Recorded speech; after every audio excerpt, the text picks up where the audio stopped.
This is a 2009 Dodge Challenger RT. It's finished in deep water blue with black and blue leather interior.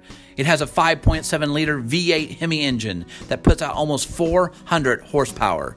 It has big tires in the front and even bigger tires in the rear. It has a trunk large enough to haul the trunk. Its sexy, muscular lines make this relatively new car look much like its popular predecessor from the 70s.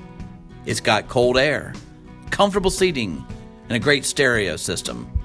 It's got all the comforts of home. That is, if your home can go 0 to 60 in 5.2 seconds. Today, we're cruising with Frank Ranieri. He's not quite as cool as his car, but he's just as much fun to drive crazy. I'm Blake Clark, and this is Christian in Cars Getting Coffee.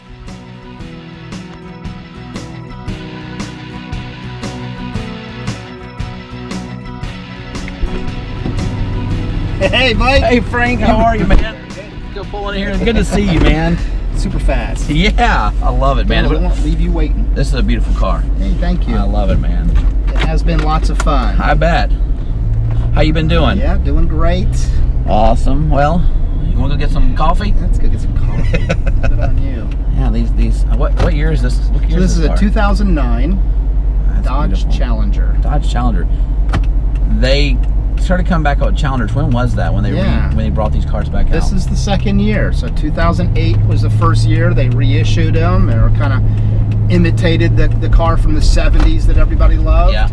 And it's the car I always wanted when I was a teenager. I was gonna say, what was the reason when you picked this car? Kind of one you always wanted. Yep, and never could get, never got. I went cheaped out and went to got a Plymouth Duster.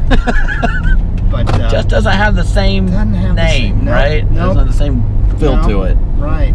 Now, what was the famous Challenger? Isn't there a famous Challenger back in the day? Well, several movies. Movies, yeah. There were several movies. The Vanishing Point was one where it was a white Challenger. Okay. And this guy, he was running from the cops. Gotcha. And big chase scene, and he was wrongly accused of something, and really, it was all vigilante or. So is that what is that what you got set up for us today? Well, that's it. It's all about aggressive driving. When you have a car like this, you want to use all 400 horsepower. There's an expectation. I understand. Okay. Sure. All right. And if you're going to do it, you got to get your money's worth. That's right. So, the Dukes of Hazzard. Did you like the Dukes of Hazzard? Yeah, man. As a kid, that was my favorite show. Really? I don't remember it when I was a kid. We're gonna do a jump right now, huh? Thrill Hill, right? That was Thrill Hill. We're doing a recreation of a Dukes of Hazzard jump. I was trying to do it. You know what? That's pretty good. I grew up. That show was on TV when I learned how to drive. When I was learning how to drive. You know what? That doesn't surprise me. And it was wrong. It was definitely bad influence. I picked that up right there. You did? I saw that skill set. Yeah, right. Oh, man. No, actually, when I was a kid, it came on every Friday night. Yeah, Friday night. And, man, it was a show we would not miss. Mm-hmm. And we wouldn't go out. It's kind of like it was one of those shows we would stay home and then go out after it. Yeah. Or, at least come home and it was crazy. It was. Yeah. As a kid, I remember we'd have M&Ms. We'd go to my grandmother's house, and we'd watch the show and have M&Ms. Kind of one of those memories. What a neat memory. Yeah. Isn't that great? I love that show. Oh man. Well, how's your day been? Yeah, good. Nice, productive day. I'm got the best job in the world, so every day is good. Yeah. And which I think it's cool because I'm glad we're doing this. You're the one usually behind the camera. Been doing a lot of these Christians in Cars, and I couldn't wait to get you in front of the camera.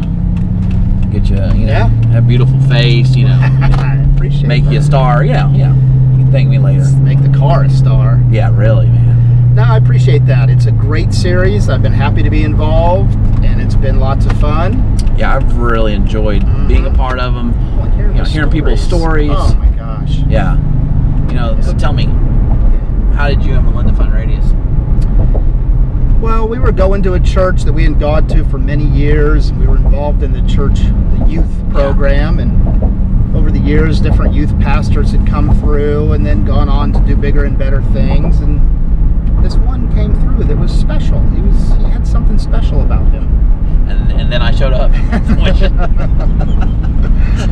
That's very humbling of yourself. You're so good about that. No, that was you, and you went away on your sabbatical. Yeah. Understood that, gave you more than you deserved it. Yeah. And then delighted to hear that you were coming back and going to start your own church. Just unbelievable. All kinds of prayers answered. Yeah. So, but we obviously were pretty well entrenched at the old church and needed to make sure that was all taken care of. So, which I love that. I mean, it's a good thing to really to really make a decision after really thinking it through and not just jumping. That's great, man. Yeah. I mean, I realized you'd be there. You'd be there when we got there. Yeah. Our kids started going, and obviously going to a different church than them just didn't feel right. Yeah. We obviously wanted to be with them, and I think the first time you came to Radius, it was a baptism gathering. Yeah. The granddaughter Savannah's was being baptized, and you guys loved on them and have blessed them all along the way. Yeah. So that's so cool. And it was so cool. And I remember you guys were there, and you guys just jumped right in. I remember me and Amanda were talking. It was just so cool to see you guys. You're just picked right back up like old friends. Just Well, that is what happens when you do have somebody you build a bond, build a connection with, relationship with. Yep. And that's so valuable, and we kind of take it for granted. It's a good point you point that out, but we do take that for granted. Well, that's good, man. We are so glad that you and Melinda are a part of us, man. We love you guys. You've made us better, and we're so grateful that you're a part of us, man. Thank you. Well, I'm more than happy to do it. I appreciate the opportunity to serve and to help, and you're doing good stuff, and whatever we can do to help. Thank you, brother. I appreciate it, man. So trips up here, the name comes from. Have you heard? No. The owner has triplets. So Trips Diner. All right. Oh, look, they saved great food. Look at that. They have good. They have good Cubans here. Oh, really? Yeah. Okay. Which is, I would not think Trips Diner Cuban, but they do. Thank you so much for talking with us. I was like, what? Thank you, Terry. Who's talking to us now?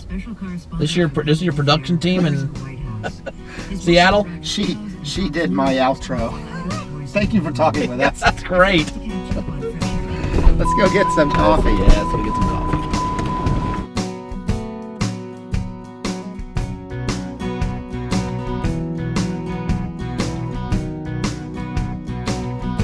Frank, I'm glad we could get together, man. Thanks for hanging out with us. Me too. Sharing a great car, sharing a great cup of coffee. Good hey, deal. I hear Trips. Sugar. Oh, that's good. Yeah, need some sugar for your coffee. Keep talking, Blake. Yeah. Keep talking. You keep talking. You pour the sugar in. I got you. But yeah, thank you for coming out. We're kind of in our series on the road. Yeah. And this series, we're kind of wanting to hear people's journeys. We believe that God meets us in our journeys, and that's kind of been the whole part of the series. And part of this hearing, maybe a time in your life that you felt God has met you in your journey. You have time like that, Frank? Yeah, no, I definitely have felt God's presence throughout my whole life. While I haven't always acknowledged it and been a good steward of it, I know it was there. Yeah. But probably the instance that I recognized it the most was I was working at a radio station, job I had always wanted. Working there, I'd been there for 6 years. Oh wow! And loved what I did. Loved what I was doing. Got to travel. Got to travel on the Tampa Bay Buccaneers charter and the Tampa Bay Lightning charter, and meet some famous people and all kinds of fun stuff. Yeah. So I was blessed. Things were going great. But I was offered another job. Another radio station had approached me about coming to work for them, and I really wasn't looking for another job, but it was a bigger company, it would have more responsibility, and it was for more money, so you tend to go for it. Yeah. So I went for it. Obviously, the company I was working for was great, had a good relationship with them, said, hey, I'll spend 2 weeks training my replacement.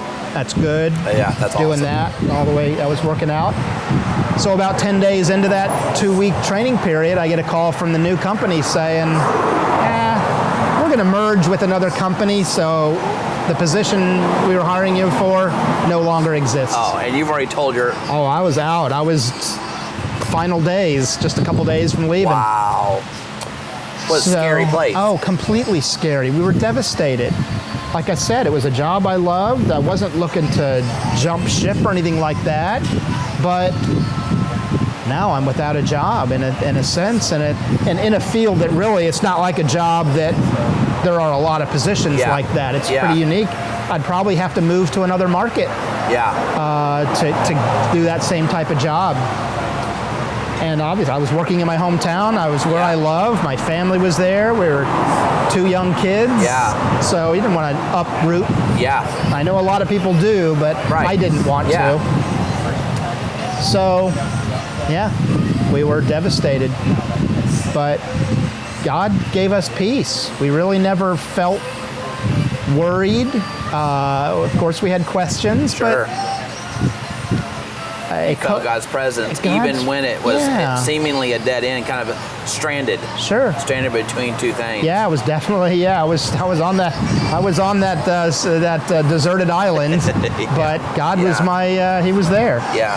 So, luckily, once kind of that word kind of made its way around the radio station I was working at, a coworker mentioned me to a sales manager, the radio ad sales manager. Been working at. The station I was working, exactly. Okay. You're right. Okay. Yeah, my old company. Francis Hill, a sales assistant, mentioned to her boss, a sales manager, that I was looking, that I was without a job, and he was looking to hire another salesperson. Wow. Not anything I had ever done. Yeah. I had never done sales, and it was a commission-only job, so completely out of my comfort zone. But God kind of pushed me to, that was all I had. Yeah. So I went for it. That's amazing. And shifted your entire, pretty much, rest of your life. Oh, sure. Yeah. Well, that's where, so it was kind of a trial. You had a trial period where you kind of like, okay, it's all commission. Go out there and sell. And if you can sell enough, then we'll keep you on. Yeah. I was blessed. I was able to sell enough to keep the job. A year into it, I was making more than double of what I was what I was making at my old job. Yeah.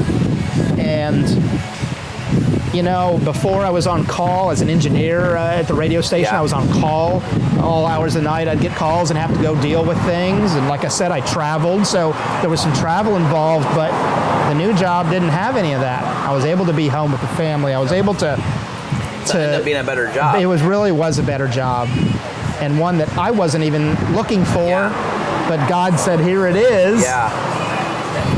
And I probably wouldn't have taken it unless I had been pushed off that ledge. Wow. That's amazing. So you feel like God met you in a journey in a place where, like you said, stranded on this desert island, in between this one dream you thought you were going to failed. Yep. You not necessarily burned a bridge, but you already kind of left this thing. And, But all of it was God moving you to ultimately where He was going to have, which is even better than what you thought you would ever get. Completely awesome. Better.